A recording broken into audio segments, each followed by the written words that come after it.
क्या कर रहे हो, व्हाट आर यू डूइंग, मैं पढ़ा रहा हूँ, आई एम टीचिंग। तुम कहना क्या चाहते हो, what do you want to say, तुम कहाँ जा रहे हो, वेयर आर यू गोइंग। अगर आप ये 3 चीज एक साथ कवर कर रहे हैं ना, तो आपका कॉन्सेप्ट सारा क्लियर होते चलेगा। कोई क्वेश्चन कर रहा है तो आप क्वेश्चन करना भी सीख जाएंगे, पॉजिटिव में आंसर देना भी सीख जाएंगे और नेगेटिव में आंसर देना सीख जाएंगे।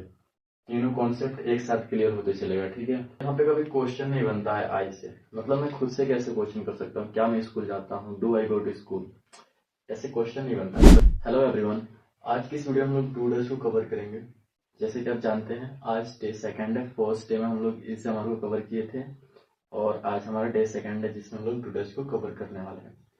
आप लोगों को मैं पहले ही वीडियो में बताया था कि 15 दिन का टारगेट है जिसमें हम लोग ग्रामर्स के जो बेसिक हेल्पिंग वर्ब होते हैं, is, am, doodles, has, have, was, did, had और विल बी, विल हैव और कुछ मॉडल वर्ब जैसे can, could, would, should, may, might, उसको हम लोग 15 दिन के अंदर कवर करेंगे। उसके बाद हम लोग कुछ नए फ्रेजल वर्ड्स वगैरह, फिर से प्रीपोजिशन, इडियम्स वगैरह पढ़ेंगे। तो 15 दिन में पहले सबसे इंपॉर्टेंट है इसको कवर करना। तो देखिए, सबसे पहले मैं डूडल्स को बताता हूँ। देखिए, ये जो डू होता है ना, ये हमारा प्लूरल सब्जेक्ट के साथ यूज करते हैं डू का, और डच का हमारा सिंगुलर सब्जेक्ट के साथ यूज करते हैं, ठीक है। तो मैं सबसे पहले यहाँ पे लिखता हूँ कौन से सब्जेक्ट के साथ कौन कौन सा हेल्पिंग वर्ब यूज होता है, ठीक है। तो यहाँ देखिए, ही, सी और सिंगल नेम, इसके साथ डच का यूज करते हैं, ठीक। और डू का यूज होता है दे, वी, यू, डबल नेम, आई के साथ डू का यूज होता है। क्वेश्चन नहीं बनता आई के साथ, बट यूज होता है। जैसे बोलते हैं ना, आई डोंट नो, यानी आई डू नॉट नो। देखिए, ही, सी और सिंगल नेम के साथ डस का यूज होता है। दे, वी, यू और डबल नेम, आई, इन सब के साथ डू का यूज करते हैं, ठीक है। अब मैं इसका स्ट्रक्चर बताता हूँ, मतलब स्ट्रक्चर कैसे, अगर कोई सेंटेंस पूछता है कोई भी, या फिर एग्जाम्स वगैरह में आता है, या फिर हम लोग अपना जैसे कम्युनिकेशन स्किल में यूज करते हैं, तो स्ट्रक्चर क्या होना चाहिए। जैसे अगर ही से बोलूँ तो कैसे, मतलब मैं बोलूंगा कैसे यूज करूंगा, ठीक है। तो देखिए, रूल फर्स्ट रूल देखिए, डच के लिए बता रहा हूँ।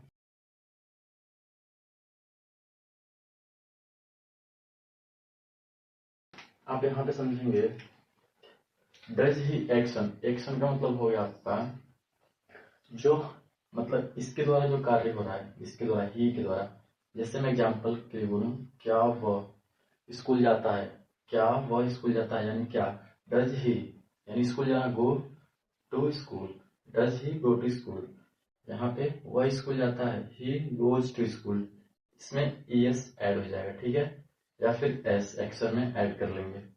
वह स्कूल नहीं जाता, he does not go to school, ठीक है। ये हो गया डच के लिए। अब डू के लिए बता रहा हूँ, इसको आप लोग नोट डाउन कर लीजिए। दे, वी, यू और डबल नेम आई, ठीक है। आई के साथ तो कभी क्वेश्चन नहीं होता है, बट हम आई के साथ नेगेटिव में और क्या बोलते हैं, अफर्मेटिव में सेंटेंसेस बनाते हैं जिसमें डू का यूज करते हैं, ठीक है। तो दे का देखते हैं, सॉरी, हाँ, आई मीन डू का रूल देखते हैं, सेकंड रूल, ठीक है। ऐसे डू, डू दे ले लीजिए, या फिर वी, यू या डबल नेम ले लीजिए, ठीक है।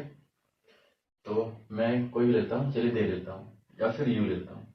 Do you action, do you action, देखिए यहाँ पे आई एक्शन, ठीक। यहाँ पे आई डू नॉट एक्शन। सबसे पहले आप यहाँ पे समझेंगे, देखिए आई का यूज हमने यहाँ पे कर दिया, ठीक है। हमने यहाँ पे आई का यूज कर दिया, I action, I do not action. But यहाँ पे कभी क्वेश्चन नहीं बनता है आई से, मतलब मैं खुद से कैसे क्वेश्चन कर सकता हूँ, क्या मैं स्कूल जाता हूँ, do I go to school, ऐसे क्वेश्चन नहीं बनता है। बट बनाने के लिए बना सकते हैं, ग्रामेटिकली सही भी होगा, ऐसा नहीं है कि नहीं सही होगा, बट ऐसे एक्चुअली हम लोग बनाते नहीं है। ठीक है, तो डू यू एक्शन, आप लोग सोचेंगे कि मैं यहाँ पे अगर ये ऐसे मतलब स्ट्रक्चर दिया हूँ, do you action, I do not action, और इसके पहले मैं डज पे भी दिया था, does he action, he action plus s और es, he does not action. ठीक, तो इसका मतलब मैं अगर बोल रहा हूँ क्या तुम स्कूल जाते हो, do you go to school, तो इसका रिप्लाई मैं पॉजिटिव में दे रहा हूँ, आई गो टू स्कूल, और नेगेटिव में भी दे रहा हूँ, I do not go to school. यानी मैं अगर एक सेंटेंस बना रहा हूँ तो उस इसके वजह से मेरा अफर्मेटिव और नेगेटिव दो दो चीज मतलब मैं सीख रहा हूँ। यानी मैं अगर एक सेंटेंस बना रहा हूँ, क्या तुम स्कूल, एक सेंटेंस बोल रहा हूँ क्या तुम स्कूल जाते हो, do you go to school, तो उसका रिप्लाई मैं दूंगा मैं स्कूल जाता हूँ या फिर मैं स्कूल नहीं जाता हूँ। I go to school, I do not go to school, इसका मतलब हुआ कि मेरा अफर्मेटिव और नेगेटिव, ये मतलब एक बार में मैं तीन समझ गया, तो इसलिए मैं इस स्ट्रक्चर का यूज कर रहा हूँ। चलिए अब इस पे एग्जाम्पल्स देखते हैं कुछ, डू सॉरी डज पे और डू पे। देखिए मैंने यहाँ पे एग्जाम्पल ले लिया है, क्या वो फिल्म देखती है। ठीक है, मैंने यहाँ पे लिख दिया है डज, डज का यूज किस सब्जेक्ट के साथ होता है और डू का यूज किस सब्जेक्ट के साथ होता है। ठीक है, यहाँ पे रूल हो गया, does he action plus s और es, he does not action.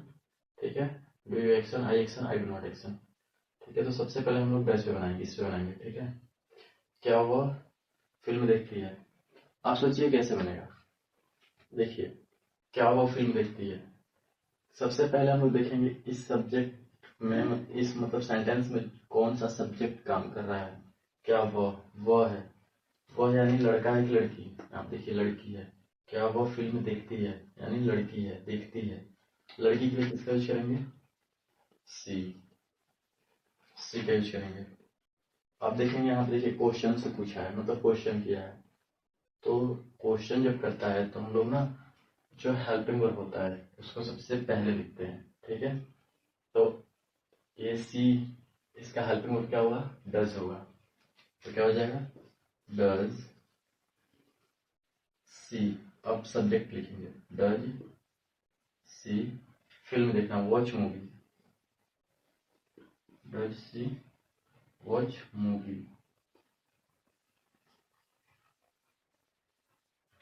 Does she watch movie.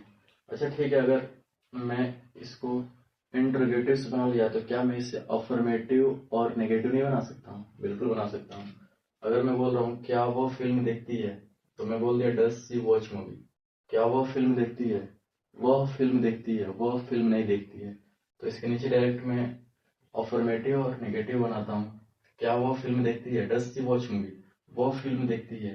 देखिए यहाँ पे मैं इसीलिए तीन तीन फॉर्मेट में बनाया हूँ, मतलब तीन तीन स्ट्रक्चर दिया हूँ, एक इंट्रोगेटिव के लिए, एक अफर्मेटिव के लिए, एक नेगेटिव के लिए, हो जाएगा सी।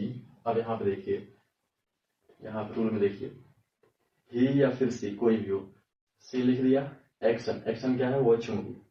देखिए एक्शन में हमारा क्या होगा, हमारा एक्शन क्या है, वॉच है, और इसमें क्या जोड़ेंगे, एस या फिर ई एस, तो हो जाएगा एक्शन पहले लिखते हैं हम लोग, सी वॉच, अब इसमें एस जोड़ दीजिए, सी वॉच मूवी।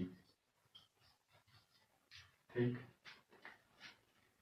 सिर्फ अफर्मेटिव में हम लोग सिंगुलर सब्जेक्ट के साथ हम लोग एक्शन में एस या एस जोड़ते हैं। ठीक है, सिर्फ सिंगुलर सब्जेक्ट के साथ, किसमें, सिर्फ अफर्मेटिव में, क्योंकि इसमें हमारा डज नहीं रहता है। देखिए इसमें डज है तो यहाँ पे एस नहीं जोड़े हैं या फिर एस नहीं जोड़े हैं, इसमें भी डज है तो यहाँ पे भी एक्शन में एस या फिर एस नहीं जुड़े हैं, बट यहाँ अफर्मेटिव में हमारा सिंगुलर सब्जेक्ट के साथ डज नहीं है, इसलिए हम लोग यहाँ पे एस और या फिर एस का यूज कर रहे हैं। ठीक है, तो क्या हो गया, सी वॉच मूवी। देखिए यहाँ पे, यानी वो मूवी देखती है और वो मूवी नहीं देखती है, सी डज नॉट। अब देखिए यहाँ पे डज आएगा तो यहाँ पे वॉच में, यहाँ पे वॉच में एस ऐड हुआ है, बट इसमें नहीं हुआ क्योंकि यहाँ पे डज आ गया है, तो हो जाएगा सी डज नॉट वॉच मूवी।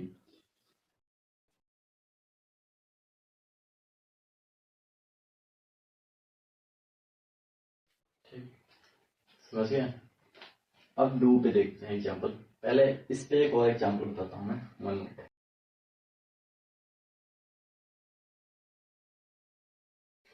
क्या वह स्कूल जाता है?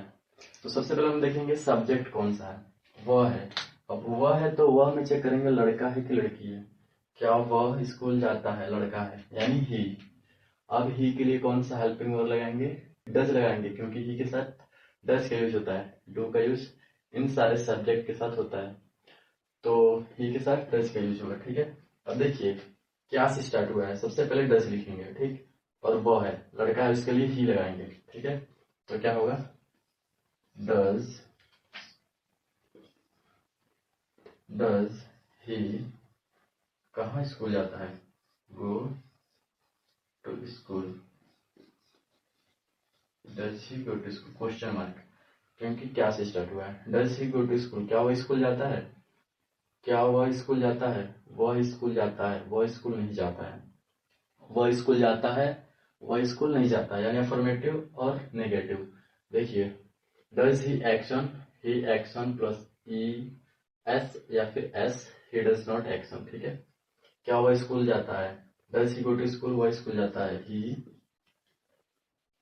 देखिए गो, इसको एस नहीं जोड़ सकते हैं, एस जोड़ेंगे तो थोड़ा गोस टाइप का बहुत अजीब वर्ड बन जाएगा, तो हम लोग ई एस इसमें ऐड कर देंगे। He goes to school, he goes to school, वह स्कूल जाता है, वह स्कूल नहीं जाता है। He does not go to school. आप इसको बस एक बार ध्यान से समझ लेंगे ना, इसको सिर्फ अफर्मेटिव में एस या फिर ई एस का यूज करते हैं तो आपका पूरा कॉन्सेप्ट क्लियर हो जाएगा। देखिए अगर डज आ गया, इसमें क्वेश्चन कर दिया तो डज आ गया, तो इसमें एक्शन में एस या फिर ई एस नहीं ऐड करेंगे। यहाँ पे डज आ गया नेगेटिव में, तो यहाँ पे भी एक्शन में एस या फिर ई एस नहीं ऐड करेंगे। इस बात को आप ध्यान दीजिएगा। और सिर्फ सिंगुलर सब्जेक्ट के साथ ही अफर्मेटिव में एस या फिर ई एस को हम लोग ऐड करते हैं, ना कि प्लूरल सब्जेक्ट के साथ। देखिए प्लूरल में कहीं पे भी हम लोग नहीं जोड़ सकते हैं एस या एस, सिंपल एक्शन का फर्स्ट फॉर्म लगाएंगे। ठीक है, अब मैं प्लूरल के साथ कुछ एग्जांपल सुनाता हूँ। इससे पहले मैं आप लोगों को एक टेंस देता हूँ, एक वाक्य देता हूँ, जो आप ट्रांसलेट करके कमेंट बॉक्स में कमेंट करेंगे।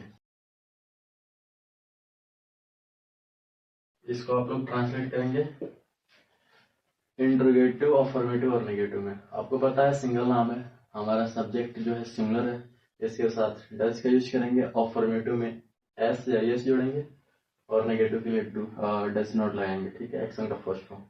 आप लोग इसको ट्रांसलेट करके कमेंट बॉक्स में कमेंट कीजिए, तब तक मैं डू का बताता हूँ कुछ एग्जाम्पल्स। यहाँ देखिए मैं डू पे आई मीन प्लूरल सब्जेक्ट के साथ मैं एग्जाम्पल लिख लिया हूँ।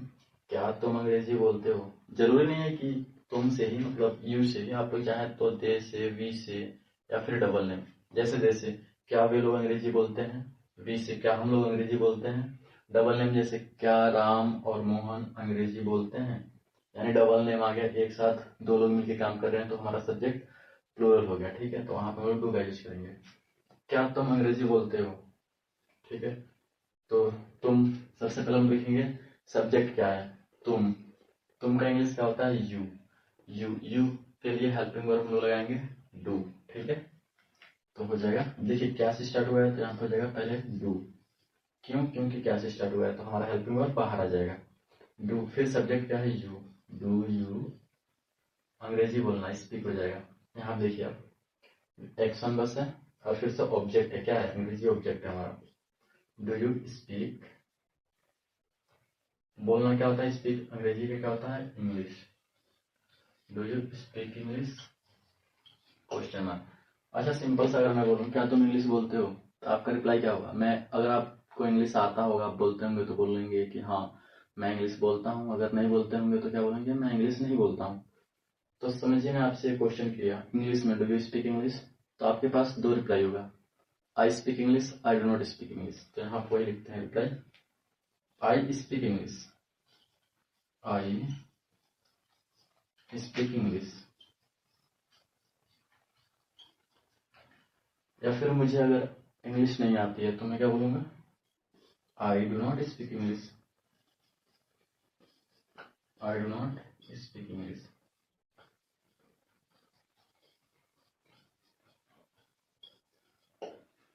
I do not speak English. ठीक, एक और एग्जाम्पल देखते हैं, इसको आप लोग देख लीजिए एक बार अच्छे से।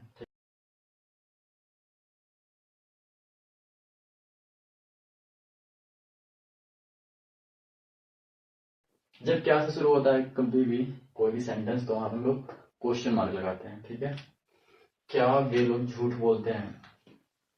तो हमारा सबसे पहले सब्जेक्ट क्या है? वे लोग। वे लोग के लिए हम लोग दे का यूज करेंगे। ठीक, तो दे का यूज करेंगे तो दे का हेल्पिंग वर्ब क्या होगा? डू होगा। क्वेश्चन शुरू हुआ है किससे? क्या से। तो हमारा हेल्पिंग वर्ब डू कहाँ आएगा? बाहर निकल के आएगा सब्जेक्ट से, तो हो जाएगा डू। यहाँ पे भी आप देख सकते हैं, सॉरी यहाँ पे।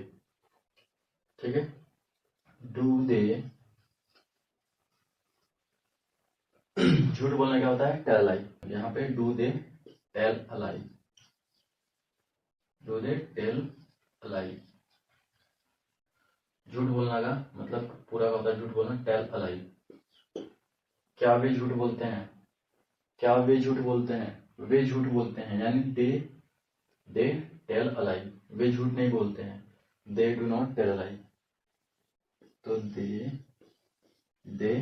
Tell a lie, tell a lie.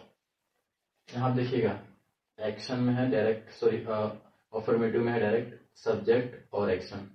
तो सब्जेक्ट हो गया, डायरेक्ट एक्शन हो गया, यानी दे टेल अलाई। वे झूठ बोलते हैं, वे झूठ नहीं बोलते हैं, they do not tell a lie, tell a lie. ठीक, आई होप कि आपको अच्छे समझ में आया होगा। मैं एग्जांपल देता हूँ प्लूरल सब्जेक्ट के साथ, जो कि आप लोग को ट्रांसलेट करना है। ठीक है, आप लोग इसको अच्छे से देख लीजिए।